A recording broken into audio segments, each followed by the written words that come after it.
Assalamualaikum warahmatullahi wabarakatuh. Demi Allah, saya bermimpi malam September 2024. Saya bermimpi memegang ikan. Lalu saya bertanya kepada ikan tersebut, berapa lama lagi Khalifah Imam Mahdi muncul? Lalu ikan tersebut menjawab, 17 tahun lagi.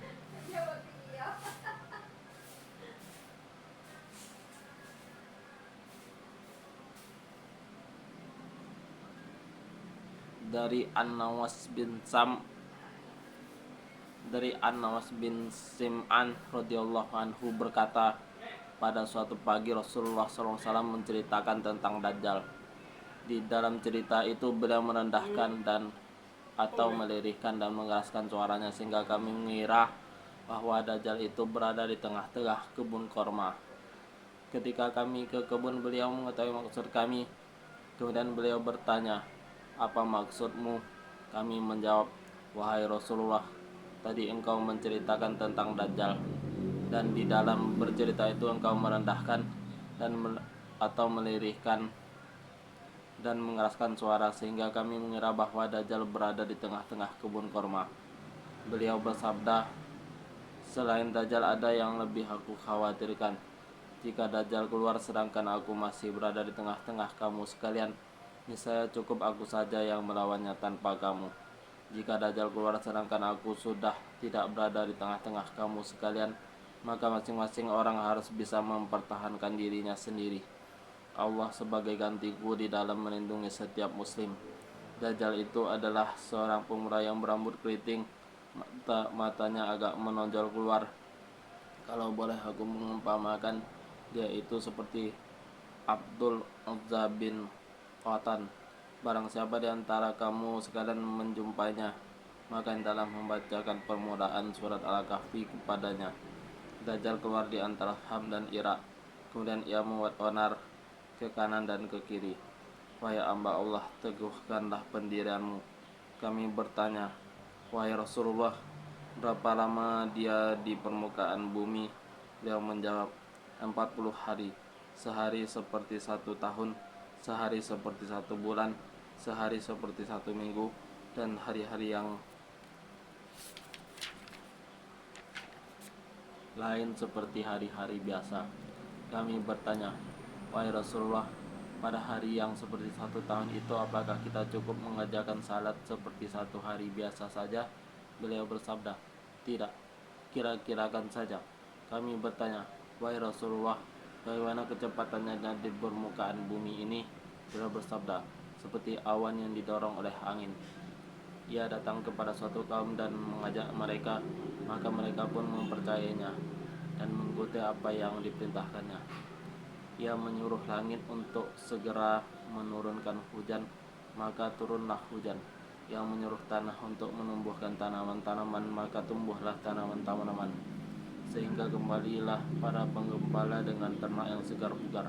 Teteknya penuh dengan air susu serta ternak itu gemuk-gemuk. Kemudian ia datang kepada sesuatu kaum dan mengajak mereka, tetapi mereka menolak ajakannya itu, dan ia pergi meninggalkan mereka.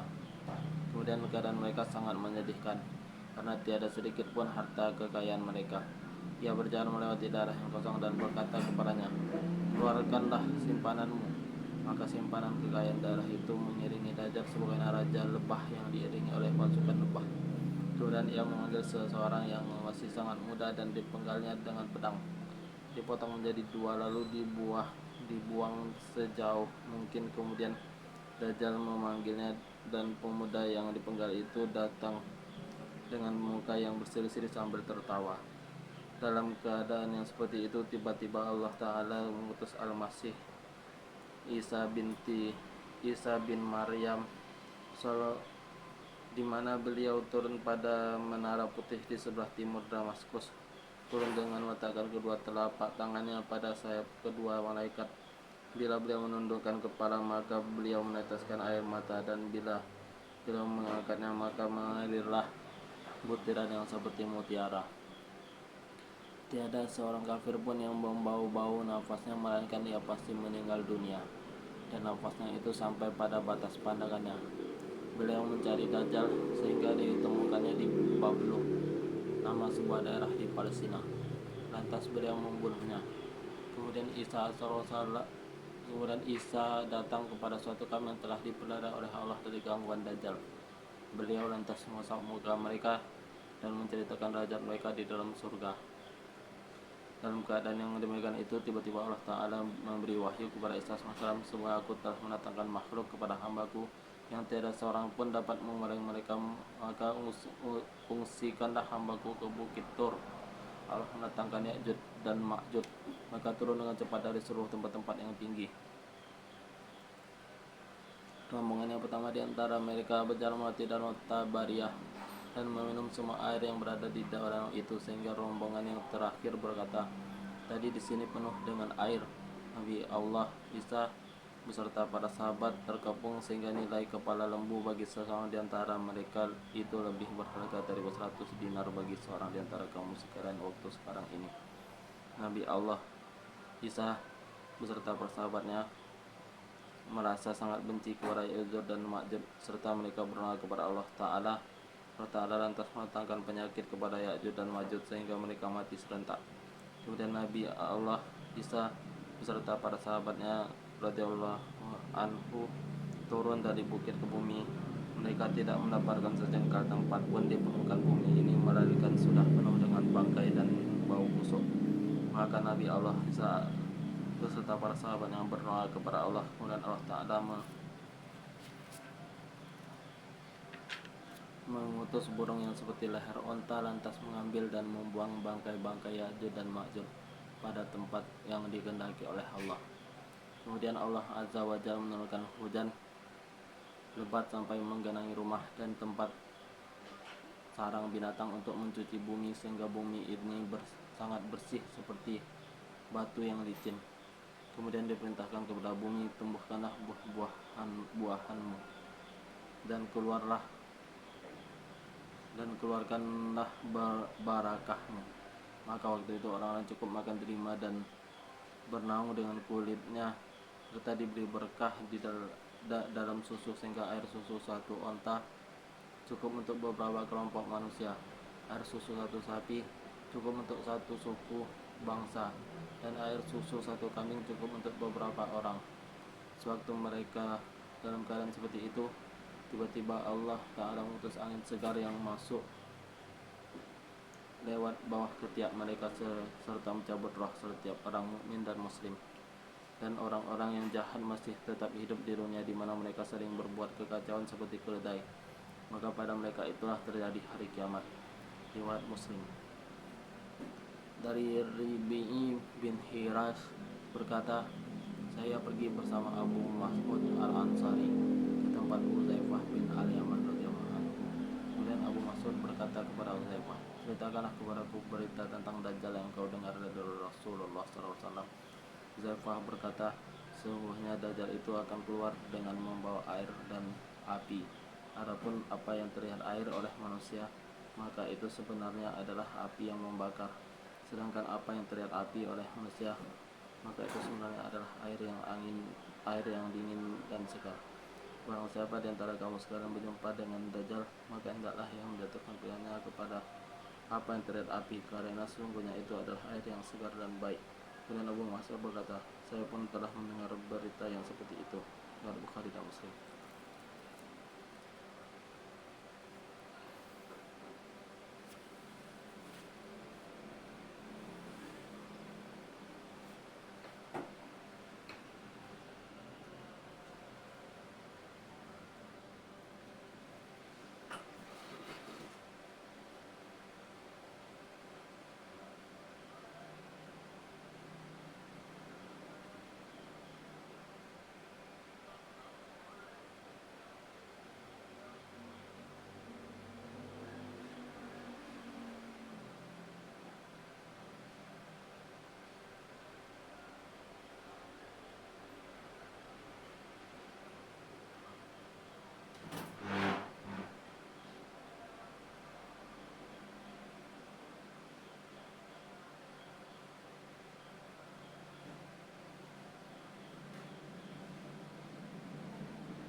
penting tuh lengket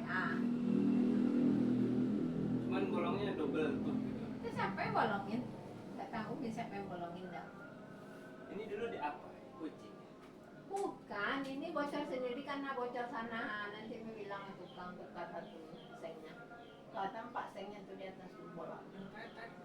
Pet robek ini, cici ya. Iya dirobek. Tapi kemarin ini baru pula nih dulu situ ada tempel itu.